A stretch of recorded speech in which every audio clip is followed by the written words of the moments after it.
Bonjour tout le monde, j'espère que vous allez bien aujourd'hui. Alors, est-ce qu'on est très fatigué, qu'on va galérer? Oui.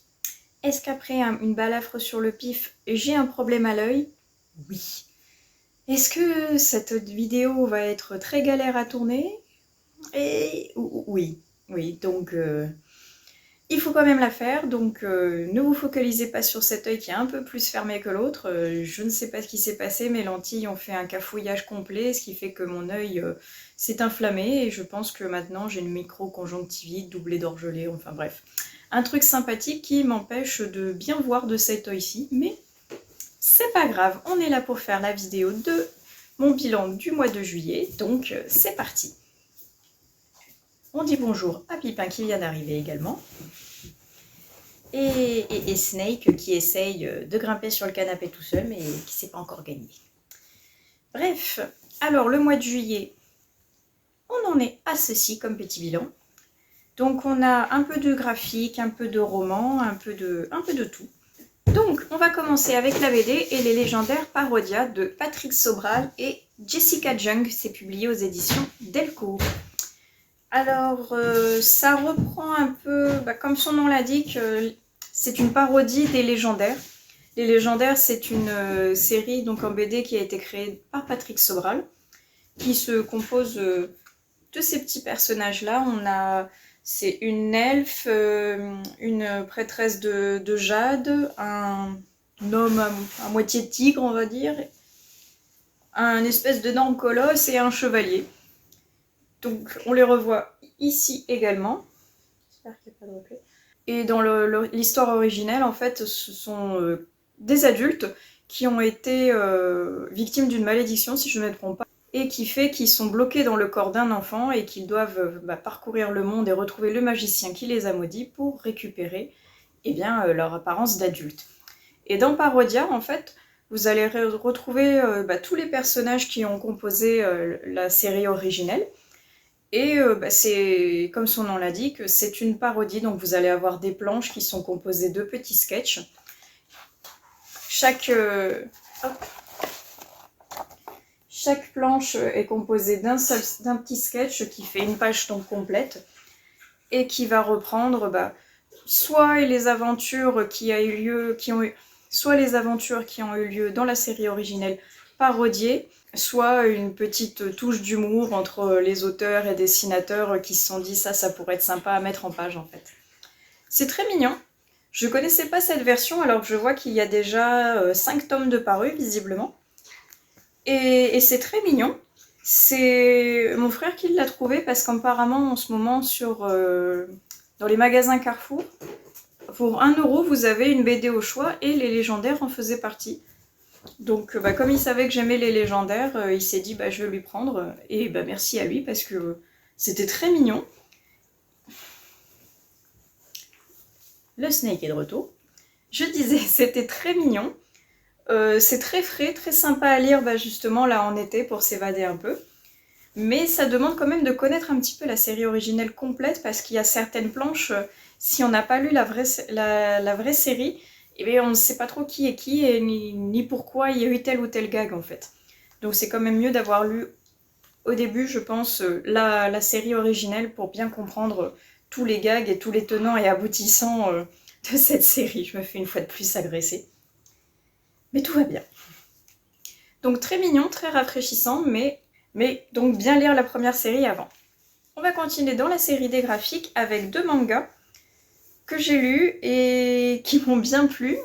Et je pense que je vais continuer la série, même si l'histoire ne casse pas à 3 pattes à un canard, c'est un peu un classique, et le dessin est très sympa et j'ai quand même envie de connaître la suite et ce qui va se passer. Donc je pense que c'est une série que je vais continuer. Hop, ça s'appelle The Raiden King, c'est publié aux éditions Kurokawa, et c'est de Yasushi Baba. Alors, hop, voilà ce que ça donne. Je sais pas si vous voyez, mais en gros, moi j'ai acheté cette série pour le gars là, sur les couvertures. Je sais pas si vous voyez une ressemblance quelque peu frappante avec un homme politique actuel. Moi, c'est clairement pour ça que je l'ai acheté, parce que j'ai vu ça.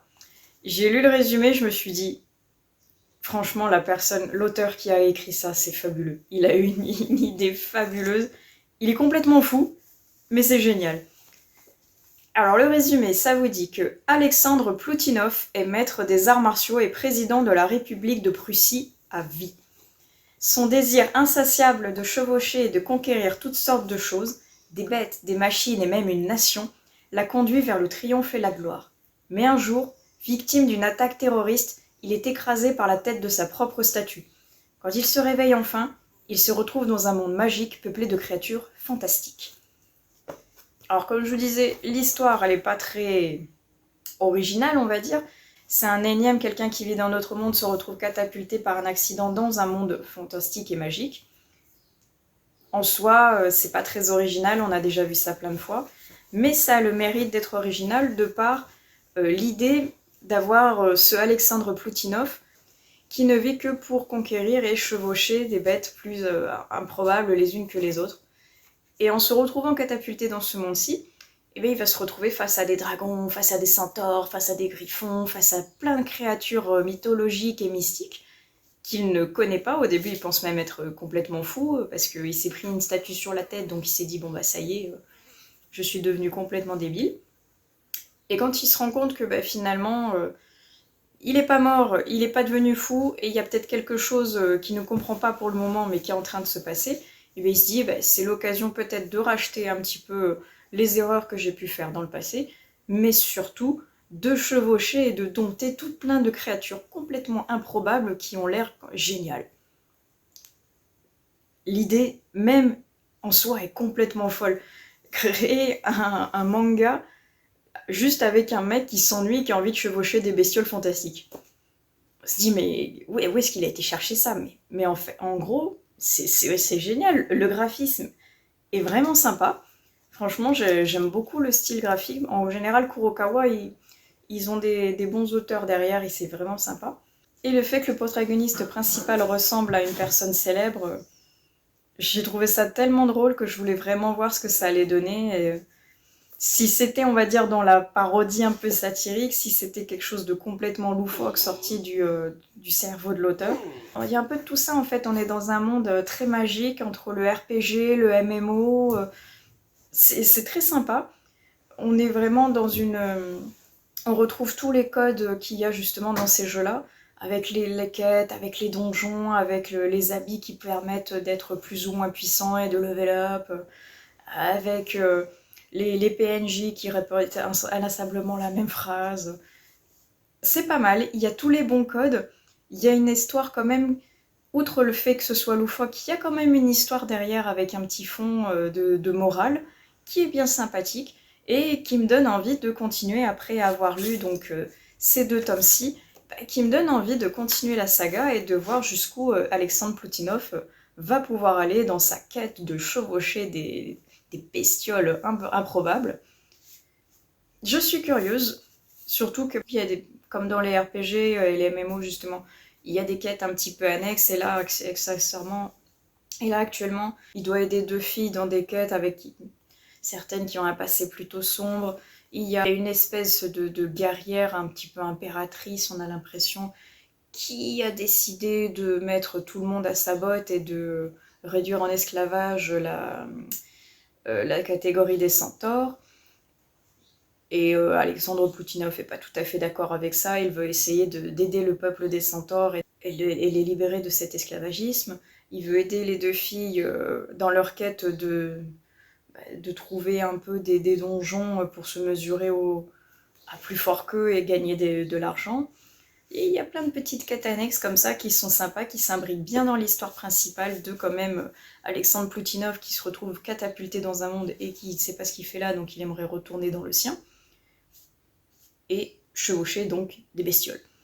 Très rigolo, très sympa, je me suis bien régalée. Je suis curieuse de lire la suite, donc j'attends avec impatience que Kurokawa sorte les prochains tomes. Alors on en a fini avec la partie graphisme pur, et maintenant je vais basculer dans la partie des romans. Mais le premier roman que je vais vous présenter correspond un petit peu à un mix entre le graphique et le roman. Et je vais vous parler de ces 2 petites choses-là, qui sont en apparence des feuillets, mais qui sont bien des romans en fait, des petites nouvelles même on peut dire. Et j'ai trouvé ça super original, ça vient des éditions de l'Ours, comme vous pouvez le voir derrière, grâce à la petite tête d'ours qui est imprimée. Le but de cette maison d'édition, c'est de publier des personnes qui ont des histoires un petit peu hors du commun, qui ont des histoires à proposer qui sont un petit peu hors du commun, et dans un format qui est complètement à part par rapport à un livre classique qui est relié en fait. Ça se présente comme un feuillet comme ceci en fait, et la particularité de ce feuillet, c'est que toutes les pages sont reliées entre elles, c'est-à-dire qu'elles n'ont pas encore été massicotées. Et ça permet justement de montrer comment c'était avant, comment la personne devait découper les pages pour pouvoir avoir un livre qui se feuillette normalement. Et c'est assez sympa. Bon, le mien, je sais pas si ça se voit bien, mais mon découpage a été un petit peu chaotique. On sent que c'est pas tout à fait mon métier. Mais c'était très rigolo à faire, ça permet de découvrir des nouvelles choses. En fait, vous allez retrouver du roman, du livre de cuisine, de la BD, des livres de sociologie, un petit peu de tout, mais toujours dans ce format-ci. Donc très court, ça fait environ, voilà, ça fait une quinzaine de pages à peine, peut-être une vingtaine pour les plus gros. C'est vendu au prix de 2 €. Donc franchement, tout petit et tout mini comme prix pour découvrir. Et c'est très sympa. Et moi j'ai commencé par celui-ci, le bassin de Béthanie de Artémise, parce que j'étais curieuse de voir ce que ça allait donner déjà par cette édition. Et aussi en fait parce que ce roman-ci a la particularité d'être illustré avec des jolies aquarelles en plein milieu. Je vais pas toutes vous les montrer pour pas spoiler non plus, mais en gros, ouais, voilà, vous avez plusieurs aquarelles toujours de poissons, parce que ça représente le bassin de Béthanie, donc c'est l'autrice qui va décrire ce bassin de son enfance avec les carpe koi qui sont à l'intérieur, qu'est-ce que ça lui a inspiré, comment elle a grandi avec, et elle illustre le tout avec de jolies aquarelles de poissons justement, pour nous permettre de voyager en même temps qu'elle, à travers ce magnifique bassin et toutes ces carpes. Très joli, très rafraîchissant. La plume est très douce en plus, donc ça nous permet d'appréhender un genre complètement différent, très sympathique, et qu'on ne retrouve pas partout. Je vous mettrai le lien dans la barre d'infos de leur site si jamais ça vous intéresse, parce que, à part dans ma région et dans quelques rares boutiques, vous ne pouvez pas sinon vous les procurer dans le commerce, ces petits romans-ci. Donc je vous mettrai le lien dans la barre d'infos. Et je vous parle ensuite du deuxième qui s'appelle L'Abattu. C'est de Michel Torres et donc c'est toujours publié aux éditions de l'Ours. Et là c'est une petite nouvelle sympathique qui est assez déroutante du point de vue de l'écriture, mais que j'ai trouvé sympa parce qu'en fait ça changeait de l'ordinaire. Je savais pas trop dans quoi je m'embarquais et en fait j'ai beaucoup aimé. Alors le résumé nous dit « Faut pas lui pourrir son étang un mot, même avec des fantômes qui éveillent ses fantasmes ». Très très court comme résumé. Vous voyez, le ton est un peu particulier, le faut pas lui pourrir son étang un mot. C'est pas le genre de formulation qu'on retrouve d'habitude sur une 4e de couverture. Ça représente complètement le ton en fait que l'on retrouve dans ce récit. Et de ce personnage qui est Mo, un peu particulier, bourru, têtu, et dont on va suivre les aventures dans cette petite nouvelle très sympa. Alors ensuite, on va terminer avec les 2 derniers romans qui me restent, qui sont donc en version e-book que j'avais sur ma tablette. Alors on va commencer par un SP que j'ai eu, qui était complètement déroutant en fait pour moi, parce que c'est pas du tout le style de livre que j'ai l'habitude de lire. L'autrice m'a contactée via Instagram, et je la remercie énormément pour cet envoi, parce que ça m'a fait découvrir une plume très douce, très délicate, et un style d'écriture et d'histoire que je n'ai pas du tout l'habitude de lire en temps normal, et que j'ai grandement apprécié. C'était une très jolie découverte, ça s'appelle Lily et le labyrinthe, c'est de Blanche Martyr et c'est publié aux éditions Faubert si je ne me trompe pas. Comme d'habitude, je vous fais un insert de la couverture et je vous mets tous les liens dans la barre d'infos. Et pour le résumé, on va suivre Lily qui est une petite fille d'environ 6 ans. Et Lily a la particularité d'être hypersensible. Elle a son monde à elle a son évolution propre et on va suivre justement cette petite fille dans le labyrinthe de ses émotions qui va découvrir la vie à travers la musique, à travers la peinture, à travers des enfants, et qui va essayer de s'épanouir et de se découvrir au sein d'une société qui ne la comprend peut-être pas toujours du fait de sa différence, vu qu'elle est hypersensible. Et c'était tellement mignon et touchant que franchement, je ne m'y attendais pas du tout. Je ne savais pas dans quoi j'allais m'embarquer avec ce résumé, et j'ai trouvé ça très très touchant. Déjà parce que je trouve que même si je ne connais pas trop le sujet, l'hypersensibilité n'est pas vraiment représentée, je pense, dans les livres. Et c'est dommage parce que pour des personnes comme moi qui ne connaissent pas trop ce que c'est, ça nous permet d'en connaître, de savoir un peu plus et de se cultiver justement sur le sujet. Et là, comme c'est évoqué avec les mots et les yeux d'une petite fille de 6 ans, on découvre le monde à travers elle, à travers ses yeux d'enfant, à travers des expressions rigolotes, à travers une vie complètement décalée par rapport à des personnes dites normales. Et franchement, ça fait du bien. C'était vraiment une bouffée de fraîcheur incroyable. Et franchement, j'ai été touchée par ce récit parce que la plume de l'autrice est d'une poésie et d'une délicatesse incroyable qui arrive à nous transporter dans le monde de cet enfant et nous faire vivre et ressentir à 300% de manière exacerbée tout ce qu'elle peut ressentir en tant qu'hypersensible en fait. On est dans un monde un peu à part qu'elle arrive à se créer, qui arrive à la faire avancer par le biais de rêves, par le biais d'une musique, par le biais d'un papillon qui passe, qui va devenir, qui va se mettre à lui parler, qui va devenir son maître et son guide dans la vie, par une petite fille qui va jouer du piano devant elle et qui va lui faire exploser une ode de sentiments qu'elle ne connaissait pas.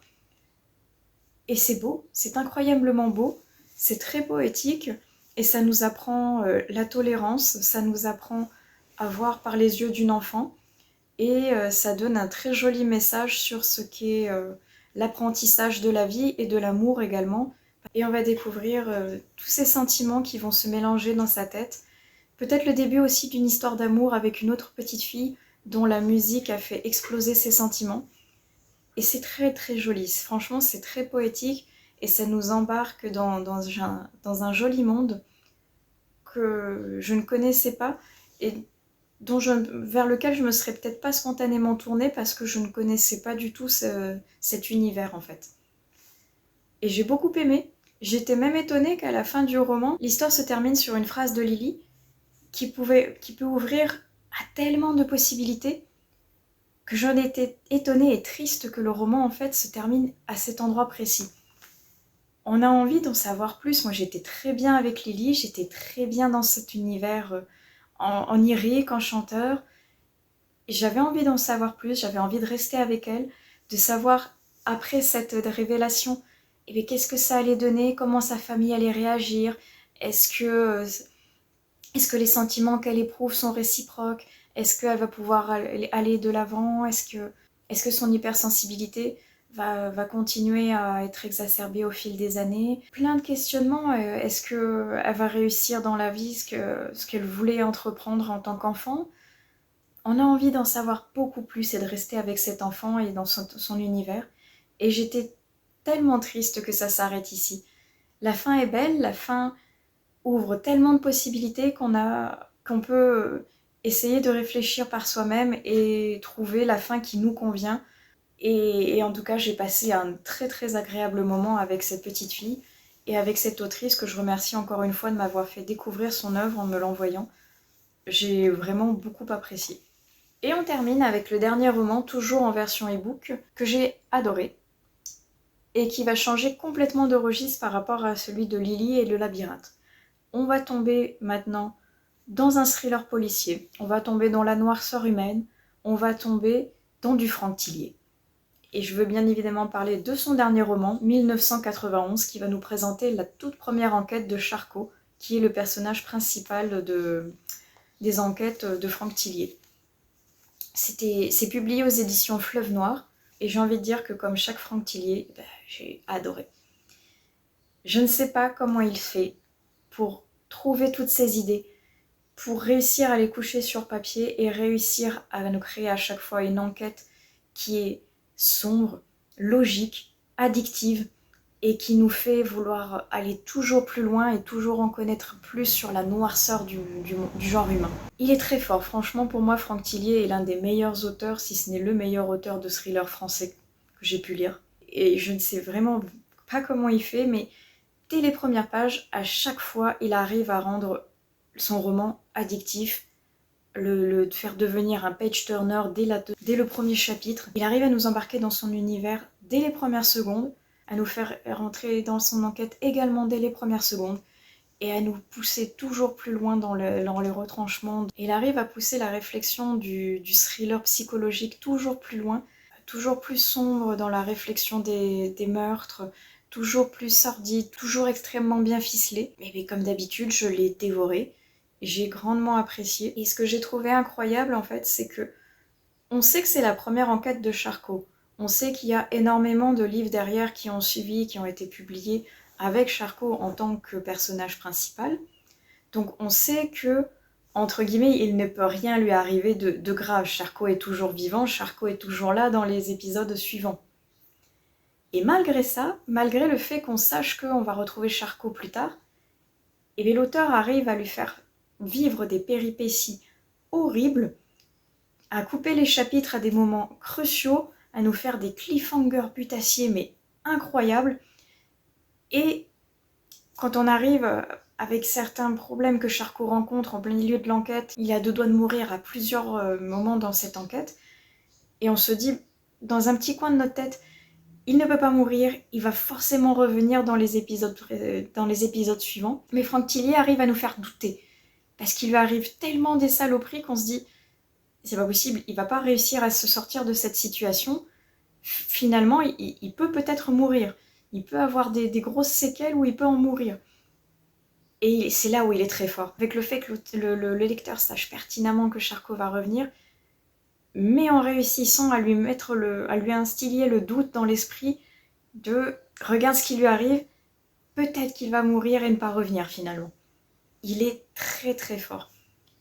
Et j'ai envie de dire que comme d'habitude, il a réussi à créer une enquête avec une ambiance particulière que j'ai trouvée très intéressante et qui montre à quel point, une fois de plus, l'auteur est très méticuleux et très méticuleux dans les recherches qu'il fait pour réussir à retranscrire une histoire toujours plus riche et toujours plus proche de la réalité grâce aux nombreuses recherches qu'il a dû faire avec des personnes qui pratiquent soit les métiers dont il parle, soit avec des personnes qui connaissent le sujet dont il parle.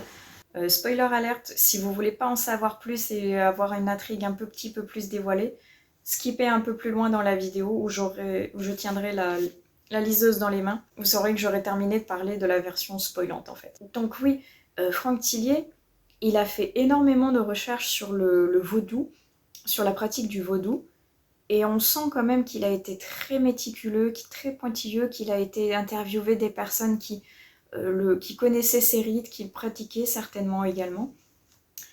Et on sent ouais, qu'il aime ce qu'il fait, qu'il aime chercher et qu'il aime rendre son roman très très immersif pour que le lecteur se sente mal à l'aise, se sente enveloppé dans cette atmosphère un peu étrange, un peu pesante qu'est le vaudou, avec tous ces rites, avec tous ces codes, avec toutes ces personnes qui le connaissent mais qui n'en parlent pas. Et ça crée une atmosphère particulière qui fait que on craint pour la vie de Charcot, on craint pour la résolution de l'enquête parce qu'on sait qu'il y a une menace lourde qui va peser sur eux et que potentiellement l'enquête va aboutir avec des morts, mais au sein même de l'équipe de la police en fait. Et j'aime cette tension constante qu'il arrive à créer et qui nous pousse à aller lire toujours plus, à aller toujours plus loin dans l'enquête, à tourner toujours plus de pages en se disant bon il est tard, il faudrait peut-être que j'arrête.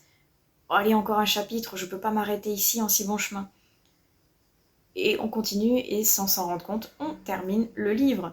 Il fait pareil aussi avec l'esprit de la magie, on sent qu'il a été chercher un petit peu tous ces codes, tous ces rites qui se passent entre magiciens, toutes ces petites astuces.